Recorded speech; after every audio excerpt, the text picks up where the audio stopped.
So when I talk with my therapist, Mhm. sometimes if my anxiety is really bad, she'll say to me, "I'm going to do this." She'll say, "Your anxiety's right here, right now, Uh-huh. but what we want to get is your anxiety to be right here, to where it's still okay.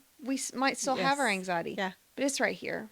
It's not right here. Right. You see what I'm Yes. saying? So surviving through that, Mhm. thriving through that, even though we've got XYZ happening." Yes. Yes. So I thought that was a good topic to talk about because when she said that to me last week, I was like, Mhm. okay, Mhm. I like that. Let's put that anxiety down A here. good little analogy. Yeah, so let's dive into that All one. right. Welcome to It's a Mental Thing, the podcast that dives deep into the power of the mind and the heart of mental health. Whether you're navigating life's challenges, seeking balance, or simply curious about how to care for your mind, you're in the right place. Each week, we explore stories, strategies, and expert insights to help you build resilience, find clarity, and embrace a healthier you. So take a deep breath and let's journey together toward a brighter, more mindful tomorrow. Welcome to It's a Mental Thing, because your mental health matters.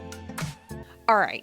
So when we're talking about surviving versus thriving. Yes. But what's the difference? Because I feel like most days I'm just surviving. Yes. Well, okay, so it's a power move. Okay. And we've talked, I think, several podcasts of white knuckling life, Oh my gosh, right? yes. So that is surviving, Okay. not thriving. Okay. And everybody needs to thrive. And when I say it's a power move, thriving, when we say I'm thriving, I mean, okay, 13 going on 30. Okay. Yeah. 30, flirty, and thriving. Okay, that's Yeah. all she wished for. Yeah. Now, we're not wishing to be 30 and flirty, but thriving. I mean, I like being flirty. I mean, and I I liked would being go 30 back. too. Listen, I would go back. I say, like, flirtatious personalities are someone who can just, like, I could talk to a wall. Sure. And it means nothing. Sure. But I love you. Yeah. And that's it. And I could go back to 30. It would be fine. be I wouldn't fine, hate yeah. that. But thriving is where I want to be. Yes. Okay. So thriving, and when I say it's a power move, thriving does not mean we're happy all the time. Okay.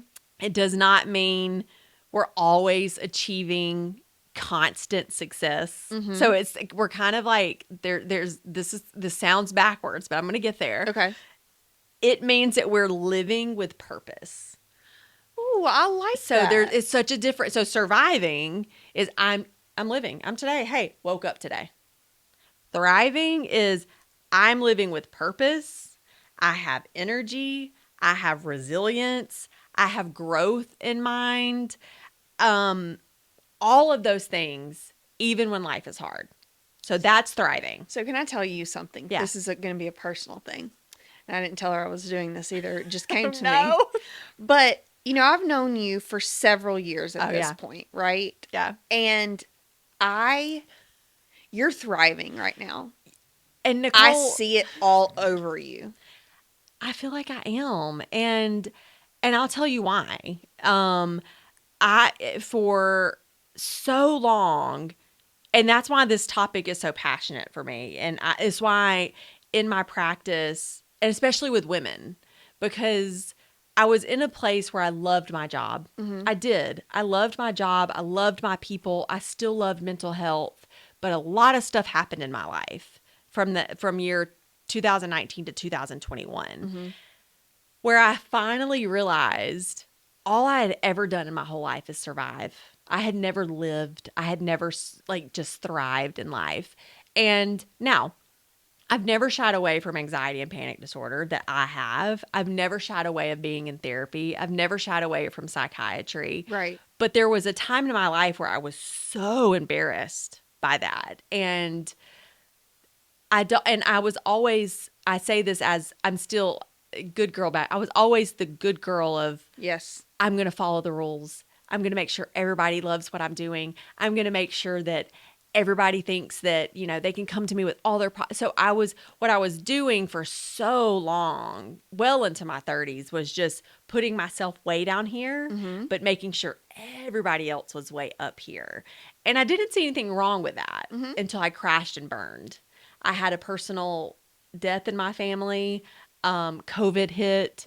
I did not have a two-nager or a terrible two. I had a three-nager, Yes. so he wasn't sleeping. So life happened, and it seriously took tons of prayer, lots of therapy to finally get to a place of, wait a minute, I'm not kidding. My eyes were opened and I said, I'm done living in fear. Yeah. And when I realized fear is what it was, I never do New Year's resolutions. But in 2021, 2022, at the end of the beginning of 2022, I left my job.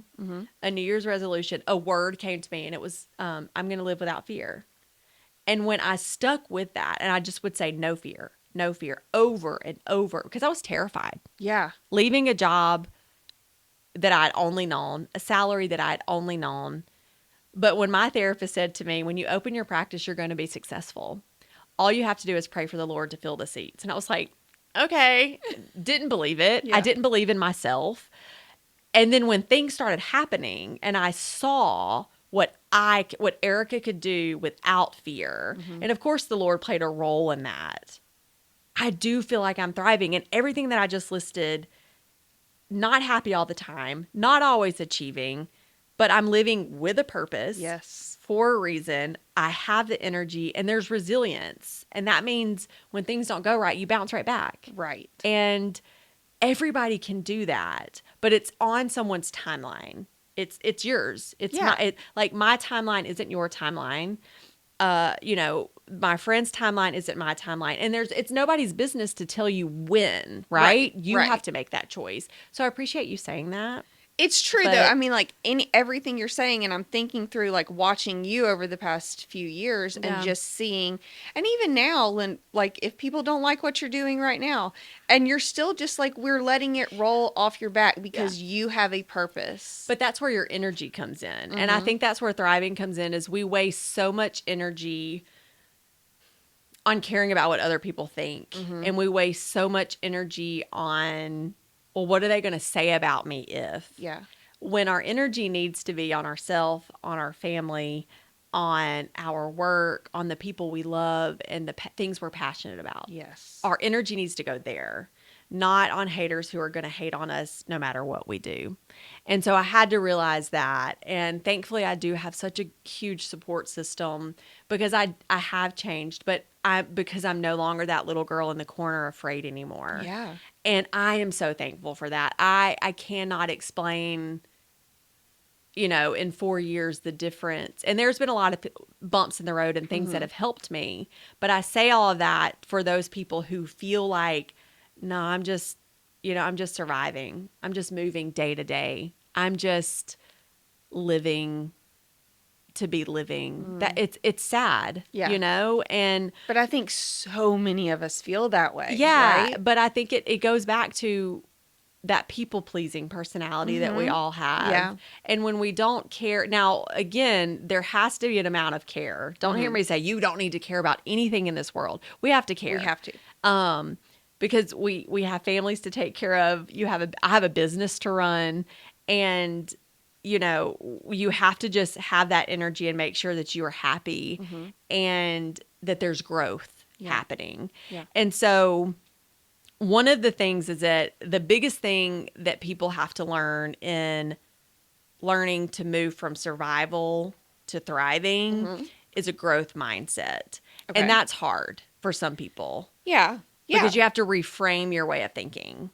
Because thinking of growth can feel anxious and scary. Because it's change. It's change, yeah. And people are afraid of change. Yes. And so setbacks, like if we say a setback is a failure or a setback is just my mistakes, we're teaching our brain that everything I do is a setback, everything I do is a failure, everything I do is a mistake.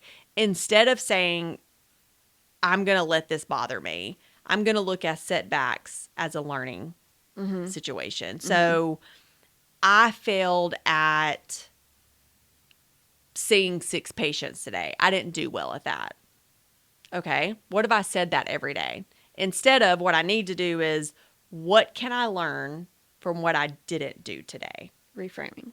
Reframe that thought, every thought. Yeah. Because if we're going to reframe our thought patterns, what we're doing is we're telling our brain things are good. Things are good. And if you are just surviving, you're not going to do that. You're just going to say, I woke up today. You're right. Yeah. And I think as women, and not to knock men either, but as a woman, we turn into someone's wife, someone's mom, someone's therapist, someone's aunt, someone's daughter, and our identity Where gets are we? lost. Yeah. Yes, yeah. And I have so many female patients that come in and they do feel lost. And it's because they've lost themselves. I can see that. I can see how that could happen very easily. And I'm sure, and men go through that too, but very differently, I'm sure. Yeah. Yeah. And so that's why I thought it was just so important to talk about what surviving and thriving is and what the difference is. Yeah, absolutely. I want to talk about some things that I want people to do to get to that thriving Okay, so part. talk about that, because it sounds great. It sounds wonderful, right? It sounds wonderful that I don't want my anxiety to be here. I want it to be here. Yeah.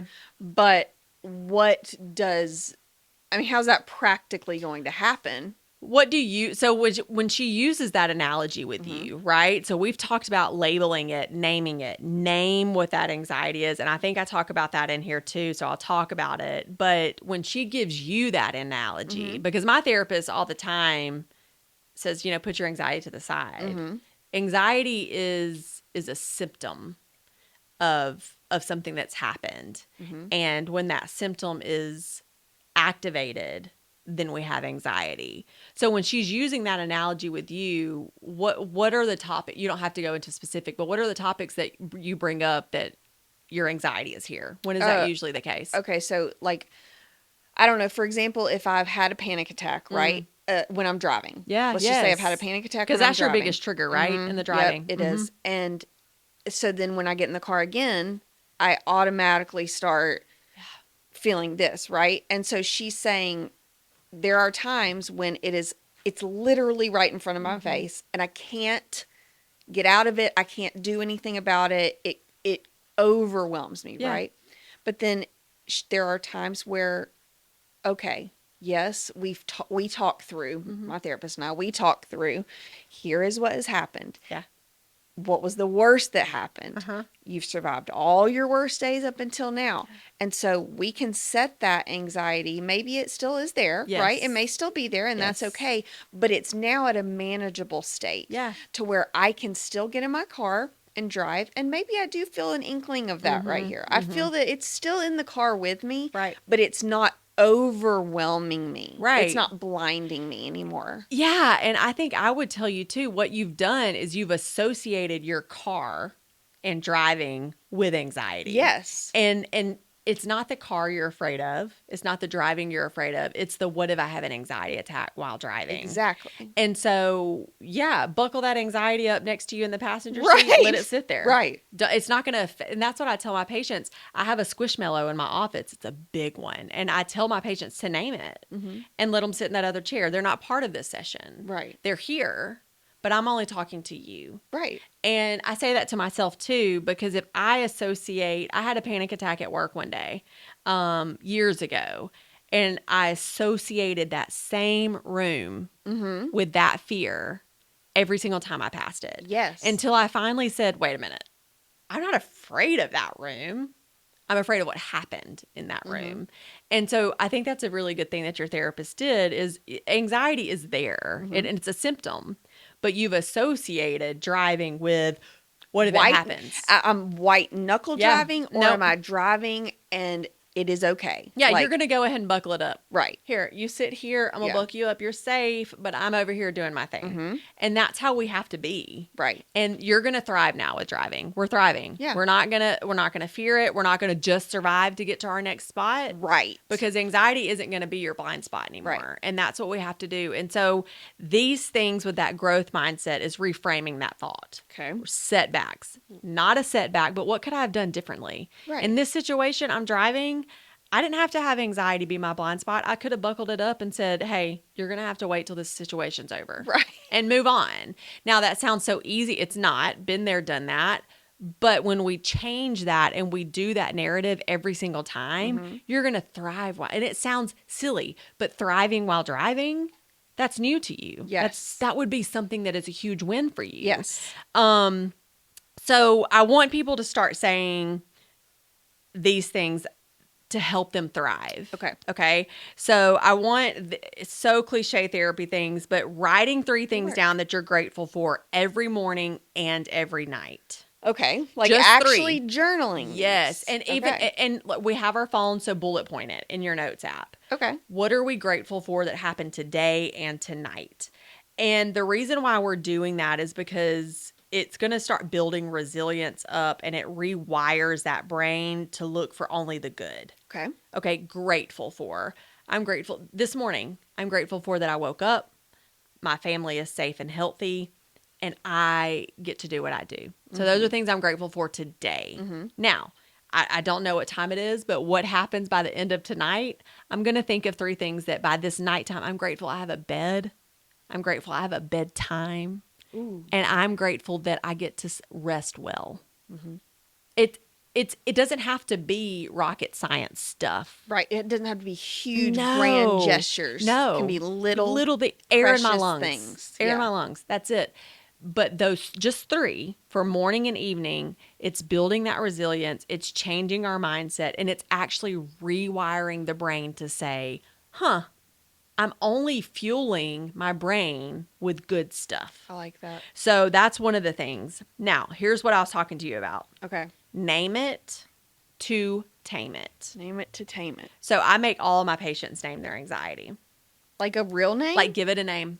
And then like Is butt face a name? butt face, you can call it butt face. I have a lot of people who call theirs Karen. Don't be a Karen. Oh, yeah. I have a Felicia. I have a little girl who calls hers Pickles because she can't stand pickles in real life. I just want to call mine Butthead. That you don't like it. And so we're going to leave it to the side, but we're going to name it to tame it because then it has its own identity. It's not Nicole's identity. It's not mine. No, it has its own identity. So we're labeling that emotion without judgment.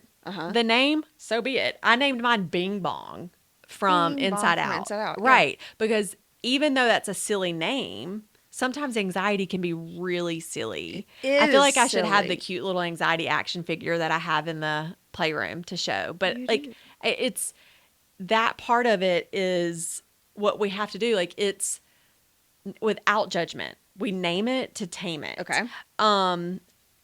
I feel overwhelmed with pickles. Yeah. Okay. Whatever you want to name Butthead. it. And you butthead. Nicole's is butthead. I love that. I don't even say that word, but you saying it makes me I laugh. love that word. I love it. I love that word. So there you go. Okay. But we don't love our anxiety. No. So we're going to give it that, but that's the name. That's a name. But we can care for it and we're taming it that way. Yeah. And then what this does when we name it and we tame it is it's calming our nervous system. Yeah. So we want to calm our nervous system. I feel anxious, but I know how to handle this. So again, the driving.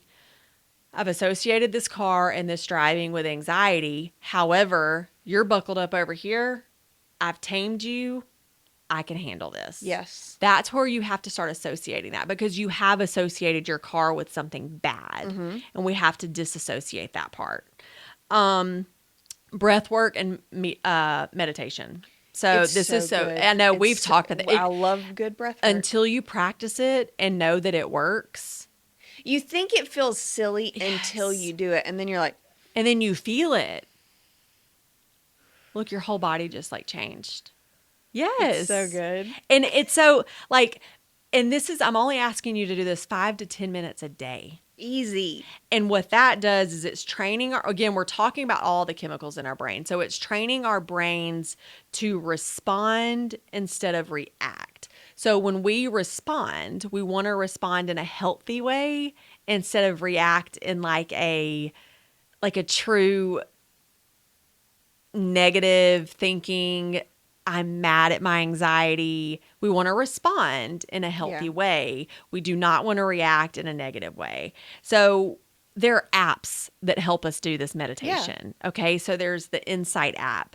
There's the Headspace app. There's Breathwork. There's Calm. Most of these apps are free and you can actually listen to the guided meditation. Oh, I've never done that before. Oh, girl, they're so good. You can do it going to sleep.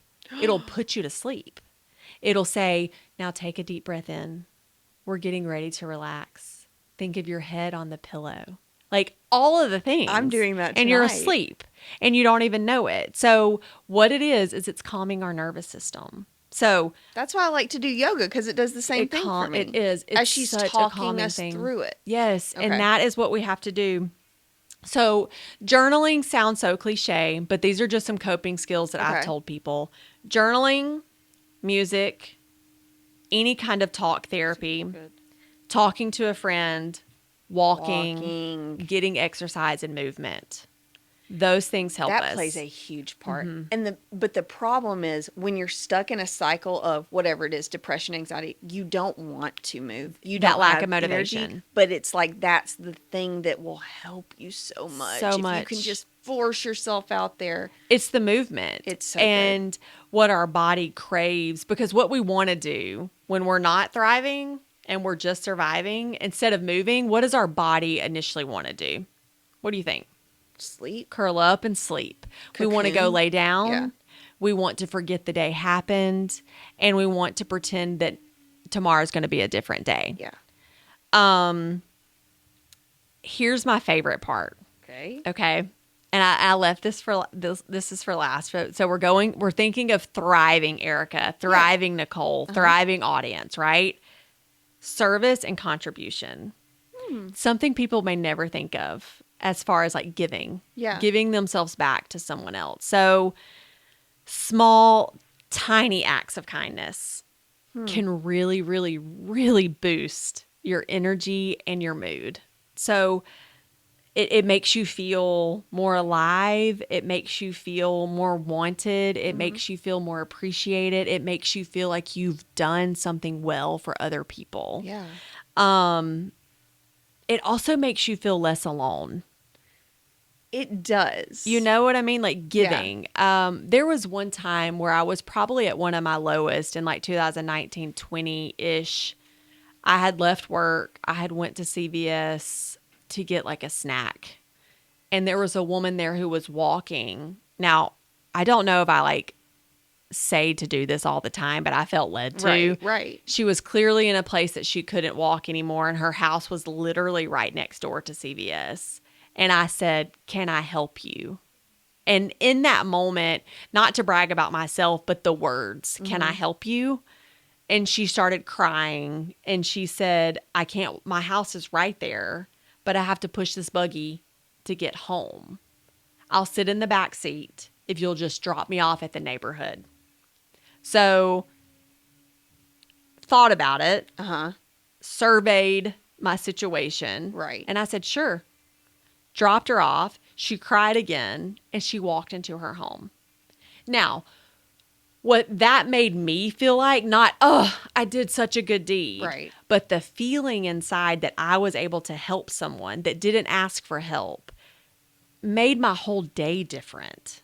So small acts. I also feel like it empowers me when that happens. Yes. It empowers me to be like, oh, I'm so focused on myself and how I'm feeling and I can't do this and I can't do that. But then when I am able to turn that focus, shift that focus to someone else that needs help and I was the one to do the helping, right? Like what an empowering feeling that is. And to feel led to do it, not for gloating, not for posting it all over the place, just but to feel like I did this for another person. Yes. Those things help build relationships because real relationships you're vulnerable.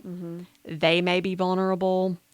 But there's true connection there. Yeah. So if we want to stop just surviving, we have to grow our mindset and change our mindset. I want us to write down 3 things that we're grateful for, morning and night. I'm going to start doing this. Morning and night. I want us to name it to tame it. So whatever that may be, it may be your anxiety, it may be your fear, it may be your negative thoughts. Yes. Name it to tame it. Breath work and meditation. We know how we feel about that. 5 to 10 minutes a day. Look up the apps. I'm going to find an app. They're for free. that. Yeah.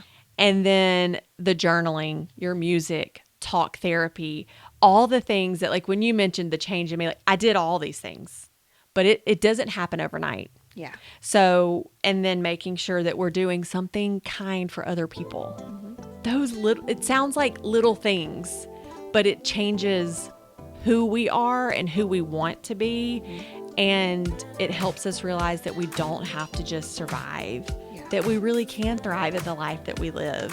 But it does take work, and it takes us wanting that and us getting to that part of our lives. Yep, I agree. I think we all just need to be working towards thriving together. I do too. And this was a good one. I appreciate this. No problem.